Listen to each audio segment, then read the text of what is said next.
our nation. 50 years ago, a great American in whose symbolic shadow we stand today signed the Emancipation Proclamation. This momentous decree came as a great beacon light of hope to millions of Negro slaves who had been seared in the flames of withering injustice. It came as a joyous daybreak to end the long night of their captivity. It is sad to say, but 100 years later, the Negro still is not free 100 years later. The life of the Negro is still sadly crippled by the manacles of segregation and the chains of discrimination 100 years later. The Negro lives on a lonely island of poverty in the midst of a vast ocean of material prosperity 100 years later.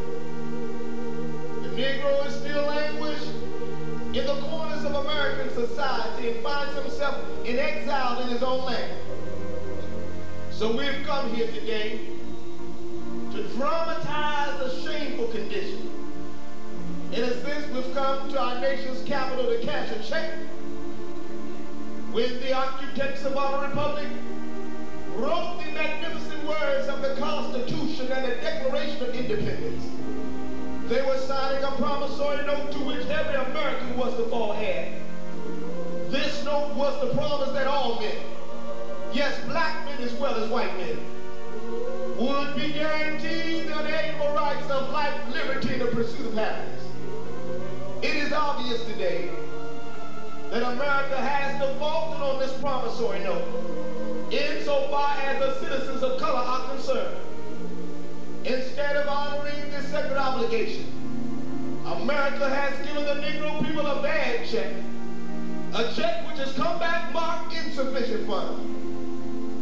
But we refuse to believe that the Bank of Justice is bankrupt. We refuse to believe that there are insufficient funds in the great vault of opportunity of this nation. So we have come to cash this check. A check that we give us upon demand the riches of freedom and the security of justice. We have also come to this hollow spot to remind America of the fierce urgency of now. This is no time to engage in the luxury of cooling off or to take the tranquilizing drug of gradualism. Now is the time to make real the promises of democracy. Now is the time to rise from the dark and desolate valley of segregation to the sunlit path of racial justice. Now is the time to lift up our nation from the quicksands of racial injustice to the solid rock of brotherhood. Now is the time to make justice a reality for all of God's children. It would be fatal for the nation to overlook the urgency of the moment. This sweltering summer of the Negro's legitimate discontent will not pass until there is an invigorating autumn of freedom and equality. This is not an end, but a beginning. Those who'd hoped that the Negro needed to blow off steam and will now be content will have a rude awakening if the nation returns to business as usual. There will be neither rest nor tranquility in America until the Negro is granted his citizenship rights. The whirlwinds of revolt will continue to shake the foundation of our nation until the bright day of justice emerges. But there is something that I must say to my people who stand on the worn threshold which leads into the palace of justice. In the process of gaining our rightful place, we must not be guilty of wrongful deeds. Let us not seek to satisfy our thirst for freedom by drinking from the cup of bitterness and hatred. We must forever conduct our struggle on the high plane of dignity and discipline. We must not allow our creative protest to degenerate into physical violence again and again. We must rise to the majestic heights of meeting physical force with soul force and the marvelous new militancy which has engulfed the Negro community must not lead us to a distrust of all white people. For many have come to realize that their destiny is tied up with our destiny. And they have come to realize that their freedom is inextricably bound to our freedom. We cannot walk alone. But as we walk, we must make this pledge that we shall always march ahead. We cannot turn back. There are those asking WTs of civil rights, when will you be satisfied?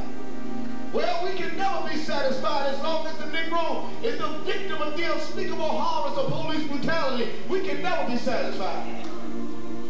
As long as our bodies, heavy with the fatigue of travel, cannot gain lodging in the motels and the highways and in the hotels of the cities, we cannot be satisfied. As long as the Negro's basic mobility is from a smaller ghetto to a larger one, we cannot be satisfied. As long as our children are stripped of their selfhood and robbed of their dignity by signs stating for whites only, no, we cannot be satisfied. As long as the Negro in Mississippi cannot vote, and the Negro in New York believes he has nothing for which you vote, no, we are not satisfied, and we will not be satisfied until justice rolls down like waters and righteousness as a mighty stream. I'm not unmindful that some of you have come here today out of great trials and tribulations. Some of you have come from areas where your quest for freedom has left you battered by the storms of persecution, staggered by the winds of police brutality. You have been the veterans of creative suffering. However, continue to work with the faith that unearned suffering is redemptive. Let us not wallow in the valley of despair.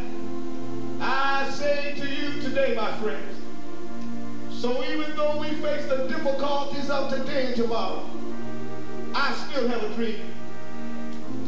It is a dream that's deeply rooted in the American dream. I have a dream that one day this nation will rise up and live out the true meaning of its creed.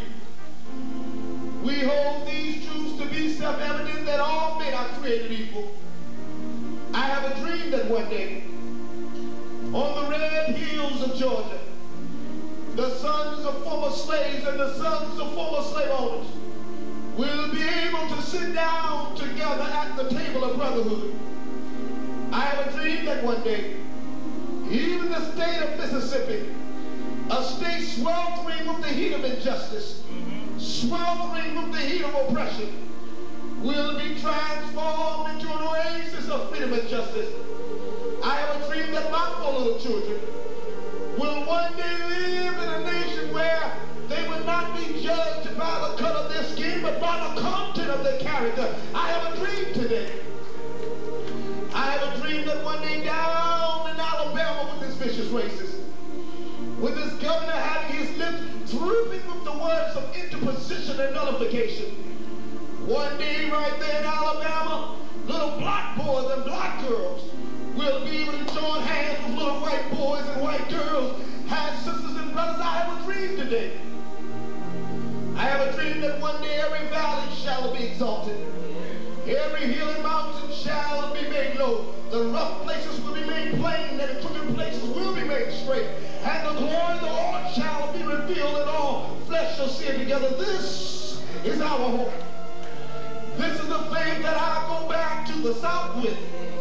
And with this faith, we will be able to hear out of the mountain of despair, stone of hope. With this faith, we will be able to transform the genuine discourse of our nation into a beautiful symphony of brotherhood. With this faith, we will be able to work together, to pray together, to struggle together, to go to jail together, to stand up for freedom together, knowing that we will be free one day. And this will be the day. This will be the day when all of God's children will be able to sing with me. My country, 'tis of thee, sweet land of liberty, of thee I sing. Land where my fathers died, land of the pilgrim's pride, from every mountainside let freedom ring. And if America is to be a great nation, this must become true. So let freedom ring for the prodigious hilltops of New Hampshire. Let freedom ring from the mighty mountains of New York. Let freedom ring from the Hackney Alleghenies of Pennsylvania. Let freedom ring from the snow-capped Rockies of Colorado. Let freedom ring from the glacial slopes of California, but not only that. Let freedom ring from Stone Mountain, Georgia. Let freedom ring from from Lookout Mountain, Tennessee. Let freedom ring from every hill and molehill of Mississippi, from every mountainside, let freedom ring. And when this happens, when we allow freedom to ring,